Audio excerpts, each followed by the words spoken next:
ধরে রেখে লাভ কি?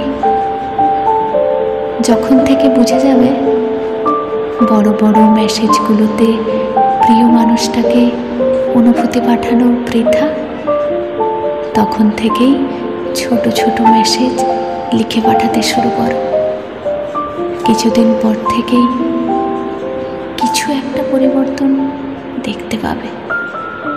পরিবর্তন হবেই। যতটা দূরে ছিলে মনে হবে আরও দূরে সরে গেছে। সে ভেবে নিক, মনে করুক যে কিছুটা মুক্তি পেল। এভাবেই কেটে যাক দিন।